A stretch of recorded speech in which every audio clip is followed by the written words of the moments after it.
My name is Maya, and I'm an editor at a major publishing house downtown. I'm just a regular girl who likes to keep things straightforward. Life's always been a hustle, juggling deadlines, and squeezing in some me time. That's probably why I never really got into the dating scene. I usually preferred my own company, with a good book or a quiet walk in the park near my apartment. But that all changed on a sunny Saturday that seemed just like any other. I was deep into a podcast, strolling along without a care in the world. The park was buzzing with people and their pets, kids running around full of life. I guess I lost track of where I was walking because the next thing I knew, a guy on a bicycle nearly collided with me. "Watch it," he yelled, swerving at the last second. His tone was harsh, and the annoyance was clear in his voice. "I'm so sorry," I blurted out, pulling out one earbud. I hadn't realized I'd wandered onto the bike path. He stopped his bike and turned around, looking more amused than angry now. "You've got to watch where you're going. This path's a jungle sometimes." "Yeah, my bad. Totally my fault," I admitted, feeling a bit embarrassed. I brushed a stray lock of hair from my face and gave him a sheepish smile. He laughed, and just like that, the tension dissolved. "I'm Jake," he said, extending a hand. "Maya," I replied, shaking his hand. His grip was firm and confident. "So, Maya, always this distracted, or is it just my charming presence?" He had this cheeky grin that made me chuckle. "Just a long week at work. My brain's off, enjoying the weekend already." "Fair enough. I was just about to grab a coffee at that place over there." He pointed to a small cafe at the edge of the park. "Care to join me? You know, as a peace offering for almost sending me flying." I considered it for a moment. He seemed nice, and honestly, I could use a coffee. Sure, why not? I could use a good coffee story to tell. As we walked to the cafe, Jake was easy to talk to. He told me about his job at a car sales company and how he liked to spend his weekends biking or hanging out with friends. He wasn't from the city. He moved here because he thought it offered more opportunities. "You know, big city dreams and all that," he said with a smirk. I shared a bit about my job too, how I loved books and ended up making a career out of that passion.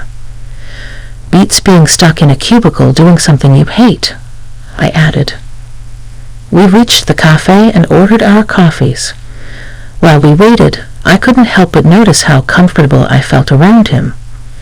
It was strange because usually I'm a bit reserved around new people, but with Jake, the conversation just flowed. After meeting Jake, we started hanging out more. He was funny and easygoing, but it wasn't long before I started noticing little things that bugged me. It was nothing major at first, just small comments here and there that made me raise an eyebrow. One Saturday, we decided to go out for dinner, and somehow the topic of careers and family came up. We were just chatting about work and life, nothing serious, or so I thought. "So, how's the book world treating you?" Jake asked, taking a sip of his beer. "It's busy as always. Deadlines don't stop for anyone," I replied, poking at my salad. "Yeah, I get that. But you wouldn't want to be stuck in that forever, right? I mean, eventually you'd want to settle down, maybe cut back on work hours," Jake said casually. I paused, fork midair. "Not really, Jake. I love what I do. I don't see myself giving it up anytime soon, or ever, really." Jake shrugged. "Sure, but what about when we have kids? Wouldn't you want to be around more?" The question caught me off guard. "We?" I chuckled nervously. "That's jumping way ahead, don't you think?" He laughed it off. "Yeah, you're right. Just thinking out loud, I guess." I tried to shake off the discomfort, but it lingered. A couple of weeks later, Jake invited me to have dinner with his parents. I figured it was a good sign, things getting serious and all. I was nervous but hopeful. That dinner, though, opened my eyes a bit more. His parents lived in a cozy, well-kept house in the suburbs. His mom, Mrs. Thompson, was all smiles when we arrived. "Maya, so lovely to finally meet you. Jake has told us so much about you," she gushed, pulling me into a hug. "Thank you for having me, Mrs. Thompson. It's great to meet you too," I managed to say, returning her smile. Dinner was served, and everything was going well until Mrs. Thompson started talking about family and marriage. "You know, Jake was always the responsible one," she began, serving herself more potatoes. "We've always told him the importance of finding a good girl who knows her way around the house." Jake's dad nodded. "Absolutely. It's about building a good foundation. A man needs to provide, and a woman, well, she takes care of the home." I glanced at Jake, hoping he'd say something, but he just focused on his food. Mrs. Thompson continued, "It's how we raised our boys." "Family first, right, Jake?" "Right, Mom," Jake said, finally looking up. His agreement felt like a punch to the gut. I tried to keep my cool. It's interesting because I've always been pretty career-oriented. I love my job, and I believe in contributing equally. Mrs. Thompson smiled a bit too sweetly. "Of course, dear, but you'll see. Priorities change when you start having children. It's only natural for a woman to want to stay at home with her babies." The rest of the evening felt like a fog. We left shortly after dinner, and on the drive back, the air between us was tense. "Your mom has some strong opinions about family roles," I said, breaking the silence. "Do you see things that way too?" He hesitated, then said, "I think there's some truth to it. I mean, it worked for my parents." Despite the uneasy dinner with Jake's parents, our relationship continued. Somehow, the good times seemed to outweigh the bad, and I found myself agreeing to marry him. Looking back, love must have blinded me, because those warning bells were still ringing in the back of my mind. The wedding planning started, and it was all a whirlwind. Jake wanted something simple, and so did I. We decided on a modest ceremony with just close family and friends. As the day approached, the real pressure began to mount, not about the event, but about what our lives would become afterward. After the ceremony at the reception, Jake's mom pulled me aside. Her smile was wide, but her eyes were serious. "Maya, dear, I'm so happy for you both. Remember, a good wife supports her husband, no matter what." "Thank you, Mrs. Thompson. I intend to be a supportive partner," I replied, trying to keep my voice steady. "And remember, dear, when the babies start coming, it's best if you're at home. You can't trust strangers to raise your children." Her words felt like a warning, and the finality in her tone made my stomach turn. I just nodded, not trusting myself to speak. Later, Jake and I had a moment alone. "Your mom talked to me about kids and me not working." I started, watching his reaction closely. "Yeah, she's just looking out for the future." "She means well, Maya. You know how moms are." Jake brushed it off, taking a sip of his champagne. "But you know I'm not planning to quit my job, right? Even when we have kids," I pressed, needing him to understand. Jake paused, his face serious. "We'll see. Here's your text punctuated and paragraphed. Things will change. We'll do what's best for our family," Jake reassured me. After our wedding, Jake suggested we move to a larger apartment closer to his work at the car sales company. The place was nice, bigger than our old one, but it was right next door to his parents' house. I had my suspicions about why he chose this particular spot, but I agreed, hoping for the best. Once settled, The reality of our new life together began to surface. Jake started bringing up his idea of a traditional family more often, where he would be the breadwinner, and I would handle the household and eventually the kids. One evening, we sat down with our finances spread across the dining table, a mess of bills and budgets under the dim light. I tried to show him how keeping both our jobs was more beneficial, especially with the economy being unstable. Look at these numbers, Jake. With both incomes, we're not just getting by, we're actually saving. It makes no sense for me to quit my job, I said, pointing at the spreadsheet. Jake shook his head, pushing the papers away slightly. It's not just about the money, Maya. It's about having a real family life, you know, like my parents had. I sighed, my frustration growing. But it's not the past. Jake, things are different now. We both need to contribute. He didn't seem convinced, and the discussion ended with a heavy silence. The situation got more complicated with his mother, Mrs. Thompson, living so close. She dropped by often, unannounced, each visit with a new critique about how I was managing our home. One afternoon, I was sorting through some work emails when she came in without a greeting.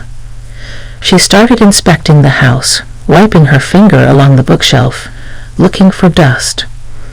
Maya, you really should focus more on keeping a cleaner house. A dusty home is not a healthy home, she said, her tone sharp. I clenched my teeth, trying to keep my cool. I cleaned yesterday, Mrs. Thompson, and I work full-time. It's just a little dust. That's just it. You work too much. If you were home more, maybe things wouldn't slip through, she countered, walking over to the linen closet. She pulled out a sheet, checking for any signs of improper laundering. I followed her, my hands balled into fists at my sides. I manage my time just fine, Mrs. Thompson. Jake and I are both happy with how things are. She tutted, shaking her head, as she moved to the kitchen to scrutinize the contents of our fridge. A woman's place is taking care of her home and her husband. These modern ideas about women needing careers are nonsense. Every comment stung, and I felt my defenses rise. Maybe that worked for you, but I'm not you. I won't just quit my job to become someone I'm not. When Jake came home that evening, I tried to explain how suffocating his mother's visits were becoming. He listened, but his response chilled me. Mom's just trying to help Maya. She has a lot of experience running a home. But it's our home, not hers. I need you to stand up for me, for us, I pleaded. Jake looked torn, but finally said, She's my mom, Maya. She means well. We should at least consider her advice. The argument that night was long and painful. We went to bed angry, the first of many silent nights. And as the days turned into weeks, I felt more like an intruder in my own home, constantly judged and found wanting. The pressure to conform to an outdated idea of a wife was relentless, and my resolve to maintain my independence was tested every day. As the months rolled by, Jake's nagging about me not pulling my weight at home started to increase. He'd come home from work, look around with a scowl, and comment on the dusty shelves or the dinner that was either too bland or overcooked because I'd rushed it after a long day at the publishing house. His favorite refrain became, If you can't manage both, maybe you shouldn't be working. One evening, after a particularly harsh critique of some slightly undercooked pasta, Jake let it drop. Maya, I'm serious. If you can't meet me halfway and take care of the house properly, maybe we should rethink this whole arrangement, he said, implying that a divorce was on the table. I loved Jake despite everything, and I didn't want our marriage to fail over this, so I made a decision that pained me deeply. The next day, I talked to my boss, Sarah, about quitting my job to become a full-time housewife. Sarah was shocked and tried to persuade me otherwise. Maya, you're one of our best. Are you sure about this? She asked, concern etched on her face. I don't see any other way, Sarah. I have to try to make things work at home, I admitted, feeling defeated. Sarah, ever the problem solver, proposed a compromise. What if you could work from home and manage your projects remotely? It's becoming more common now. You wouldn't have to quit. The idea seemed like a lifeline. I agreed to the arrangement but decided not to tell Jake. Instead, I told him I had resigned. He was overjoyed, thinking I had chosen our home life over my career. So I started my new job as a housewife, seeing Jake off to work each morning and greeting him when he came home. But as soon as he left, I'd power up my laptop and dive into my editing work. It was a strange double life, but it worked. The money I earned from my remote job I secretly saved in a separate bank account, just in case. However, living on just Jake's salary was tougher than we thought. Despite my best efforts to economize, 3 months later we were scraping the bottom of the barrel. I tried to bring up the topic gently. Jake, I think it might be necessary for me to go back to work. We're running through our savings too fast. Jake's reaction was swift and angry. That's because you're spending too much. You need to learn how to save properly, he snapped. I was stunned. I hadn't bought anything for myself in months and always hunted for the cheapest deals at the supermarket. His words hurt deeply, and I felt a mix of anger and humiliation. The next day, his mother came over with a mission to teach me proper budgeting. She dragged me to the store and pointed out the cheapest, often poorest quality products. Buy these, Maya. Stop wasting money on expensive stuff, she lectured as we walked down the aisles. Back home, she showed me how to dilute dish soap to make it last longer. You use too much. You need to make do with less, she instructed, her tone patronizing. She even started checking my receipts, scolding me for any purchase she deemed unnecessary. Why are you buying this? Just stick to basics, she would say, shaking her head in disapproval. Living like this was unbearable. Every day felt more suffocating than the last. I was losing my sense of self to their imposed austerity, living under constant surveillance. The situation was becoming untenable. I felt trapped in a life of pretended submission, with every part of me screaming for escape. But for now, I held on, biding my time and planning my next steps carefully. It all reached a boiling point one drizzly Tuesday evening. I was on the phone in the living room, pouring my heart out to my mom.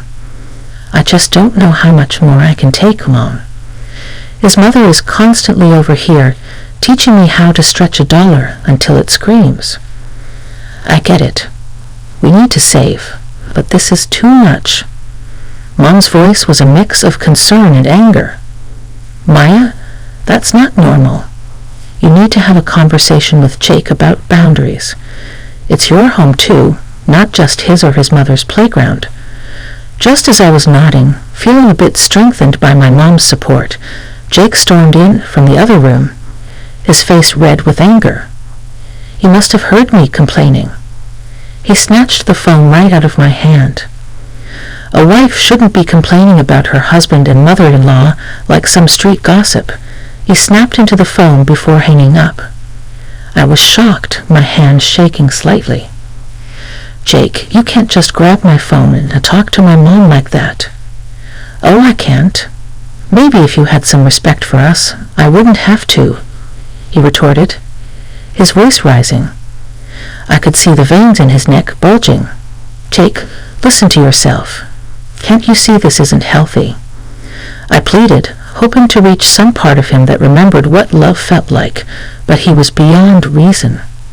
Healthy? My mom was right. I should never have married you, he spat out, his words cutting deeper than I expected. That's enough, Jake. I'm your wife, not some puppet you and your mom can control. I shot back, my anger flaring. Then act like it or leave, he shouted, his face inches from mine. I stared at him in disbelief and sadness warring inside me. You want me to leave at 4:00 a.m. It's dark and pouring rain outside. If you don't like how things are, then yes, get out, he replied coldly, his eyes unwavering. I knew then that nothing I could say would change his mind or the situation. Shaking, I grabbed a few essentials, my laptop, some clothes, and my phone. When I went for my purse, Jake was quicker, snatching it away. You think you're leaving with this? I earned this money, not you. Fine, keep it, I said, my voice hollow. I couldn't believe this was happening. I called a taxi and waited by the door, my heart pounding. The taxi pulled up, and I stepped out into the cold night air, drenched by the rain. As I climbed into the car, a strange calm settled over me. I was doing this. I was leaving. At the hotel, as I lay in the unfamiliar bed, I felt a surge of relief amidst the turmoil. Despite everything, I hadn't quit my job. My secret savings account, unknown to Jake, was now my lifeline. As dawn broke, I got up, the weight of my decision pressing down on me. Today was the day I would take control back. I had an appointment with a lawyer to discuss filing for divorce. It felt surreal, like a scene from someone else's life. The lawyer's office was a stark, unassuming place, tucked between a row of old brick buildings. Inside, Mr. Collins, my lawyer, was a straightforward man who wasted no time. Let's get down to business, he said as soon as I sat down. You're here to file for divorce, correct? Yes, I confirmed, my voice steadier than I expected. I can't go back to the way things were. Mr. Collins nodded seriously. All right, I'll need all the details, any joint accounts, property, anything that needs untangling. We spent the next hour going over everything. He explained the legal process, what I could expect, and what my rights were. He was thorough, ensuring I understood every step before drawing up the necessary documents. You'll need to serve these to your husband, he instructed as he handed me the envelope sealed with a stamp that felt like the seal on my old life. Armed with the divorce papers, I went back to the apartment I had shared with Jake. He was still asleep, probably exhausted from last night's fallout. The apartment felt different as I packed my things. Every item I'd tucked away marked the end of another shared chapter. By the time I finished packing, Jake was stirring.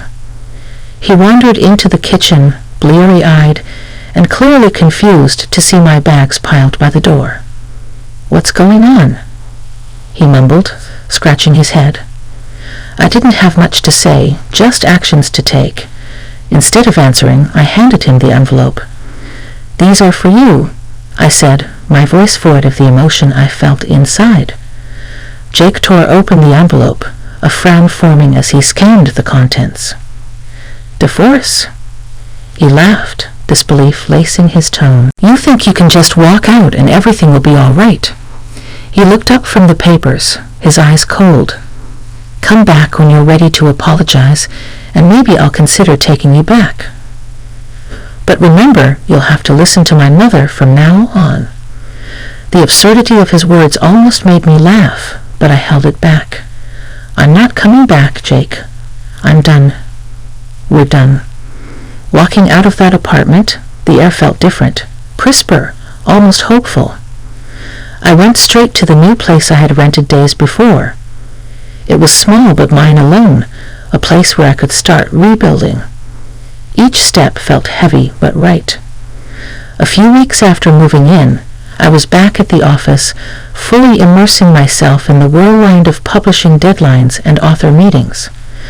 Being around my colleagues again, and feeling the familiar rush of a fast-approaching deadline reignited a spark in me that I thought I had lost.